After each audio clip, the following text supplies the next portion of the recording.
সমাধানের পরিবর্তে এই টাকাটা হুন্ডির মাধ্যমে বাংলাদেশ থেকে পাচার হয়ে যাবে এবং এটাই আমরা অতীত দেখে এসেছি। তাদেরকে যদি কোনো কারণে কেউ ভুল বুঝিয়ে থাকে সেখান থেকে আমরা এখন অফিসিয়ালি যে সমস্ত কথাবার্তা বা স্মারকলিপির মাধ্যমে তাদের কাছে অফিসিয়ালিও রেসপন্স দিয়েছি। তার মাধ্যমে তারা যদি ইভ্যালুয়েট করে আমাদের প্রেজেন্টেশন দিয়েছে মন্ত্রণালয়ে। আমার বিশ্বাস আমাদের মন্ত্রণালয়ের অত্যন্ত বিচক্ষণ একজন অভিভাবক বসিয়েছেন, যে আমাদের এই দাবিগুলির প্রতি সুবিচার করবেন এবং এইটার পরিবর্তিত না হওয়ার জন্য আমাদেরকে ডেফিনেটলি সুবিচার করবে। এবং আমাদের ছাড়া অন্যান্য অংশগ্রহণেরাও এই পরিপ্রেক্ষিতে কী করে রাখি যুগান্তর একটা হ্যাঁ এবং না ভোটের আয়োজন করেছিল। সেই হ্যাঁ এবং না ভোটেও বিপুল সংখ্যকভাবে আমাদের হ্যাঁ ভোট জয়যুক্ত হয়েছিল যে এই দেশে আইন পরিবর্তিত করার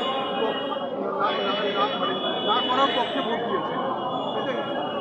এবং এটা একটা পাবলিক পোলিং ছিল, সেটা খুবই স্পষ্টভাবে প্রতিফলন হয় যে এই দেশের স্বার্থ রক্ষার জন্য এই আইনটা থাকাটা খুব জরুরি। এবং এই আইনটা যখন করা হয়েছিল এটাও বাধা দিয়েছিল, 17 সালে আইনটা ইমপ্লিমেন্ট করেছিল, কিন্তু 2020-এর পরে এটা অ্যাকচুয়ালি কার্যকরী হয়েছে। তার মানে কখনো 3 বছর কিন্তু নানান উপায় নানান চাল বাহানা করে আগের সরকার বিগত সরকার এটাকে আটকে রাখার চেষ্টা করেছিল।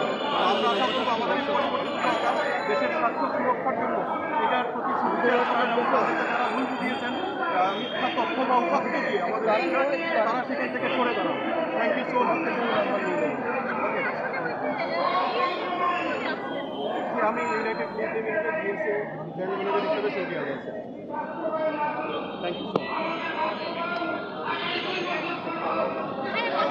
দর্শক, আমরা এয়ারলাইন্স জিএসএ কর্মকর্তা কর্মচারীবৃন্দের যে নেতৃত্ব, যিনি নেতা, তার সংক্ষিপ্ত সাক্ষাৎকার আমরা এখানে গ্রহণ করলাম জাতীয় প্রেস ক্লাবের সামনে থেকে। আমি খন্দকার মাসুদুজ্জামান, আমাদের চ্যানেল